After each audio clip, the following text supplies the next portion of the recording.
Aí, Medcofer. Bom, aula avançada, aula difícil sobre a parte de resistência e tratamento específico de tuberculose. Questões um pouco mais complicadas que às vezes aparecem aí para vocês nas provas de R3 de clínica médica. Então é uma aula um pouquinho mais densa, vamos com um pouco mais de calma nela, tá bom? Porque vocês têm que entender, infelizmente tá despencando isso em provas, não é culpa minha, tá bom? Bom, então assim, vamos agora, eu vou aprofundar um pouquinho os conceitos sobre os fármacos que a gente pode usar para tratar tuberculose. Então, sempre a gente vai ter grupo 1, 2, 3, 4 e 5. E dentro dos grupos a gente vai ter os fármacos essenciais e os fármacos não essenciais. No grupo 1 é o RIPE que a gente usa. E de fármacos não essenciais do grupo 1 é o etambutol. Tanto que etambutol a gente nem usa em criança, tá bom? Agora, se a gente não vai usar o grupo 1, mas genericamente a gente vai então partir, faz sentido que a gente parta para o grupo 2. No grupo 2, ó, a gente vai ter as quinolonas respiratórias, que é levofloxacino e moxifloxacino. É por causa disso que nós, infectologistas, ficamos com raiva quando vocês tratam uma pneumonia de comunidade com quinolona respiratória, que tem risco de ser uma tuberculose. Então, cuidado se você vai tratar uma pneumonia de comunidade numa vulnerabilidade social, porque você pode estar fazendo monoterapia para uma tuberculose, ele vai melhorar, por quê? Porque, afinal de contas, funciona um pouco, mas não vai resolver o problema, tá bom? Bom, se não conseguimos aí, então, grupo 2, vamos partir para o grupo 3. E olha o grupo 3 aqui, injetáveis, pessoal. Que aí vai entrar quem? Vai entrar os aminoglicosídeos. A streptomicina, que é um aminoglicosídeo bastante antigo, que calma, vou falar aqui para vocês na aula, tá bom? A canamicina, mas esquece a canamicina, lembra principalmente da amicacina e da capreomicina. Bom, grupo 4, assim, já é situação quase que de desespero, mas a gente tem aqui a terizidona, e o grupo 5 a gente vai ter aqui, ó, linezolida, bedaquilina, delanamide, enfim, calma, você não precisa saber tanto assim, quase que nem infectologista sabe. Então, assim, vamos relembrar só um pouquinho os pilares do tratamento. Fase intensiva é sempre 2 meses, fase de manutenção varia de 4 a 10 meses, conforme a apresentação clínica. Quantidade de comprimidos vai variar com o peso, adultos médios de 4 a 5 comprimidos. E por que que fazemos sempre rifampicina e isoniazida durante todo o tratamento? Porque elas agem nas mais diversas populações, nas micobactérias que estão nas cavernas, nos granulomas e intracelulares. Agora, quando nós discutimos TB resistente, nós temos algumas definições. Nós temos a monorresistência, que é resistência somente a uma droga. Mas veja que não pode ser nem rifampicina nem isoniazida. Por quê? Porque essas são as duas principais drogas de tratamento. Bom, aí então nós temos a resistência à rifampicina, nós temos a poliresistência, que é resistência a duas drogas, exceto a associação rifampicina e isoniazida. Por exemplo, se você tiver uma poliresistência aí, a isoniazida e streptomicina, isso é uma poliresistência. E cuidado que a streptomicina, pessoal, ela foi uma medicação muito utilizada antigamente para o tratamento da tuberculose.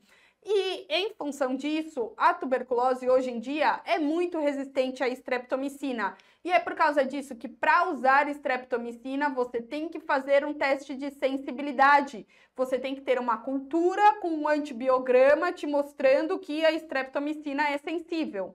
E nós temos a multidroga resistência, que é o quê? Resistência à rifampicina e isoniazida, que são as duas principais drogas aí de tratamento da tuberculose. Bom, e como que a gente vai abordar uma tuberculose resistente? A piranzinamida, ela está dentro dos fármacos essenciais do primeiro grupo, mas ela não é tão essencial assim. Se você tem uma resistência somente à piranzinamida, a única coisa que você faz é estender um pouco de tratamento. Toca ali por 9 meses ao invés de 6, tá bom? O etambutol, conforme eu já falei, ele é um fármaco não essencial do grupo 1. Então, não precisa se preocupar. Se é resistente ao etambutol, toca sem. É isso aí, a vida segue em frente. Bom, e com relação à resistência, então, às outras drogas? Se eu tenho resistência à isoniazida, que é uma das drogas principais, o que eu vou fazer? Eu vou trocar ela por levofloxacino e vou estender o tempo de tratamento por 9 meses. Mas a resistência da isoniazida tem uma peculiaridade que eu vou falar um pouquinho mais para frente para vocês, mas gravem de forma genérica isso. Aí troca a rifampicina por levofloxacino e estende por 9 meses o tratamento. Agora, se eu tenho resistência à rifampicina foi o fármaco que mudou a história do tratamento da tuberculose. Aí eu tô mais ferrada ainda, né? Bom, então aí, se eu tenho resistência à rifampicina, eu vou trocar. E aí não dá para dar só levofloxacino. Eu tenho que também associar aí algum aminoglicosídeo. E vamos lembrar que esses daqui, tanto caprio quanto amicacina, caem na classe dos injetáveis, tá bom, pessoal? E o tempo de tratamento já vai para 12 meses. Então, ó, tempo muito mais prolongado com fármacos injetáveis. Imagina o quanto isso não reduz a adesão. E se eu tenho resistência à rifampicina e à isoniazida, ou seja, as duas principais drogas de tratamento, aí eu vou ter que associar a terizidona. Mas justamente e estender o tempo de tratamento para 18 meses. Mas justamente por causa desse problema de má adesão com tempo muito estendido, nós tivemos a liberação da nota técnica da bedaquilina, tá bom? Porque o que acontece? O último manual de tuberculose é de 2019 e aí em 2020 ou 21, não vou lembrar muito bem, veio a nota técnica liberando a bedaquilina, que faz com que nós possamos tratar a tuberculose multidroga resistente, que é a TB resistente à rifampicina e isoniazida, com fármacos orais. O que nós vamos utilizar? Bedaquilina, ó, esse BDQ, ai, tá difícil de eu conseguir apontar aqui, peraí. Esse BDQ aqui é bedaquilina, esse LFX é levofloxacino, esse LZD é linezolida e esse TRD é terizidona. E essa ficou conhecida na infectologia como a nota técnica da bedaquilina.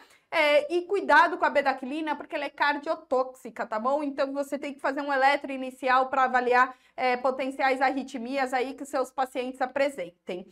Bom, mas eu não vou lembrar esta coisa inteira, que tabela gigantesca, meu Deus do céu, se cair uma questão de tuberculose resistente, o que eu faço, professora?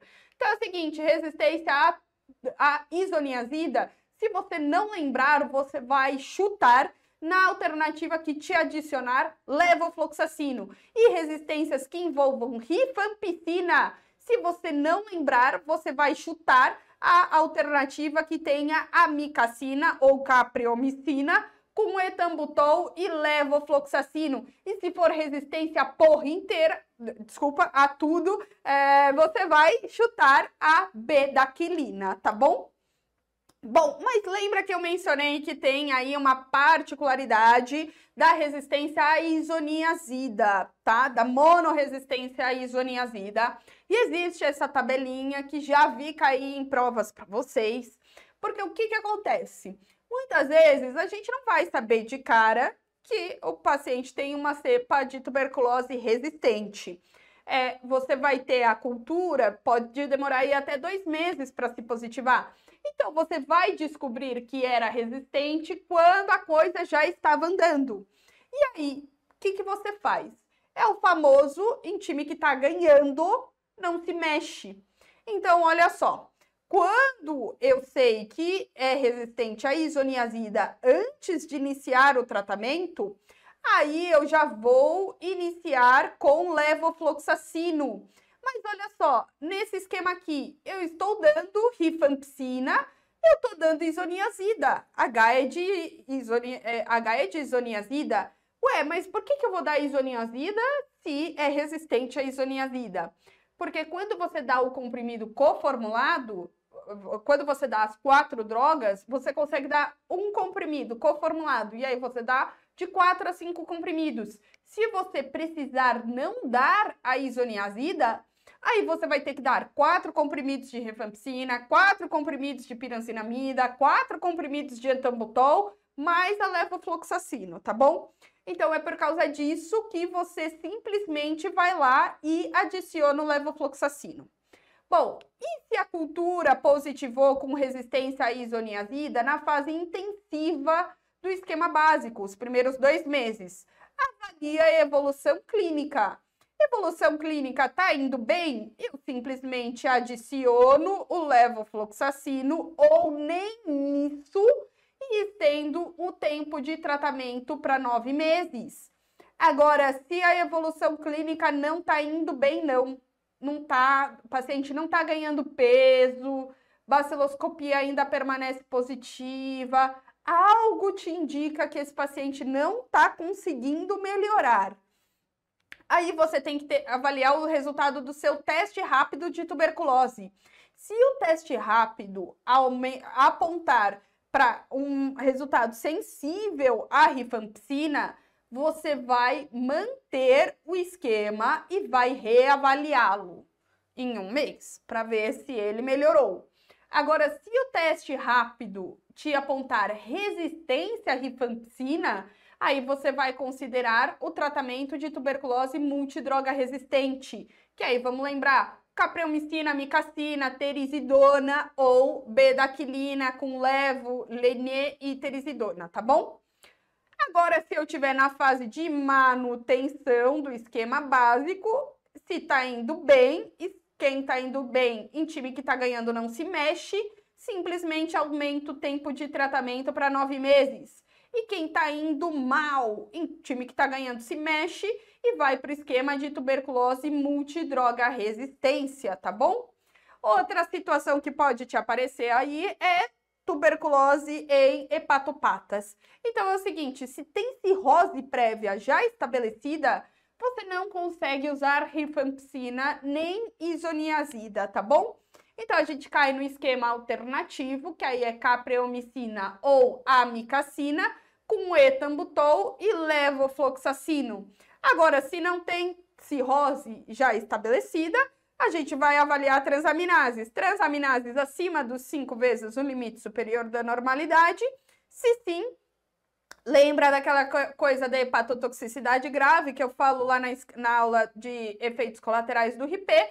A gente se sustentar por mais de 4 semanas, a gente vai cair em esquema alternativo. Se não, a gente vai para o esquema básico. Vamos ver como é que isso aparece aqui nas provas de vocês. Olha só. Enare 2023, Dielgo Alves, um jovem de 20 anos, tosse produtiva 2 meses, TRM positivo para M-Bacterium, com resistência à rifampicina. E depois o teste de sensibilidade te apontou o quê? Uma monorresistência. Vamos lembrar que na isoniazida era só adicionar a levofloxacino. Na rifampicina, eu já te falei que a gente cai nos fármacos injetáveis. Então, qual que era a resposta desta questão? Exatamente a E. Vamos ver aqui, ó. Alternativa A. Streptomicina, levofloxacino, isoniazida, etambutol e pirancinamida? Não, pessoal, a gente tem que usar ou capreomicina ou amicacina. Alternativa B, terizidona, pessoal? Não, vamos lembrar que a gente ainda não usa terizidona. Terizidona é não multidroga resistente. Alternativa C e D, gentamicina? Genta não é aminoglicosídeo que funciona para tuberculose. Genta, os que funcionam são capreomicina e amicacina e a canamicina que vocês não precisam mais saber, tá bom? E alternativa E, capreomicina, levofloxacino, isoniazida, etambutol e piranzinamida. Gostei bastante. Alternativa E, tá bom? Outra questão aqui, olha só, da FAMERP, lá de 2022. Paciente de 38 anos, febre, emagrecimento, tosse produtiva há 3 semanas. Baciloscopia positiva em escarro, 3 cruzes de 3, ou seja, fortemente positiva. Após um mês de tratamento, o paciente referiu melhora da sintomatologia. É claro, você trata, ele melhora um pouco, né? Bom, e nova baciloscopia realizada, resultando em 2 de 3. Não teve um grande ganho, mas teve algum, beleza. Ao final do segundo mês de tratamento, olha só, não ganhar peso. Por que o examinador está te pontuando isso? Às vezes você tem que entender, ter o feeling do que o examinador está querendo te dizer.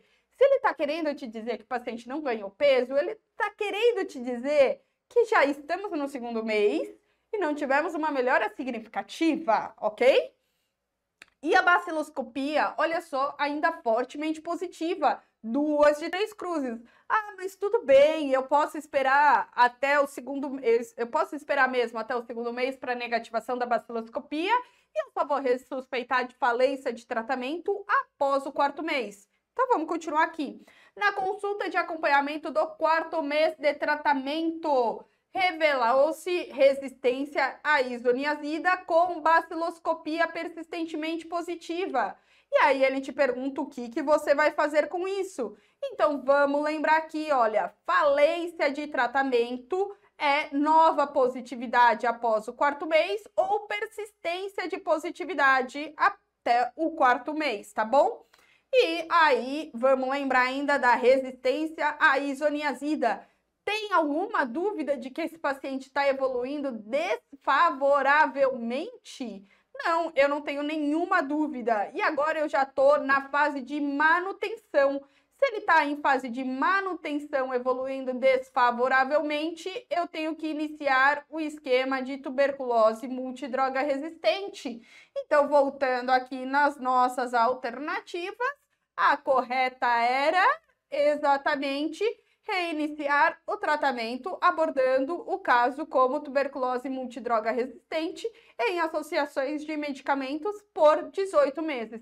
Nem te cobrava quais eram os medicamentos, tá bom? Bom, então para fechar aqui a aula, olha só essa questão que caiu na USP Ribeirão de 2023. Um homem de 48 anos com febre e tosse há mais de 3 semanas, então ponto final é um sintomático respiratório, tem cirrose hepática de etiologia alcoólica e já é uma cirrose descompensada, ele já tem icterícia, ele já tem uma CIT de moderado volume e, além disso, ele já tem transaminases alteradas, olha só, a ST de 325 e a LT de 123 com bilirrubina total de 5,8. Aí ele te fala que na radiografia de tórax veio uma consolidação no lobo superior direito associada a uma lesão cavitária e que o TRM-TB veio positivo no escarro e te pergunta qual que é o esquema que você deve dar para esse paciente. Então, conforme eu te disse, caso você não se lembre sobre todas as especificações, o que você vai chutar? Isso mesmo, você vai chutar levofloxacina, amica e etambutol, tá bom, pessoal? Era isso que eu tinha para dizer para vocês, espero que tenham gostado e bons estudos!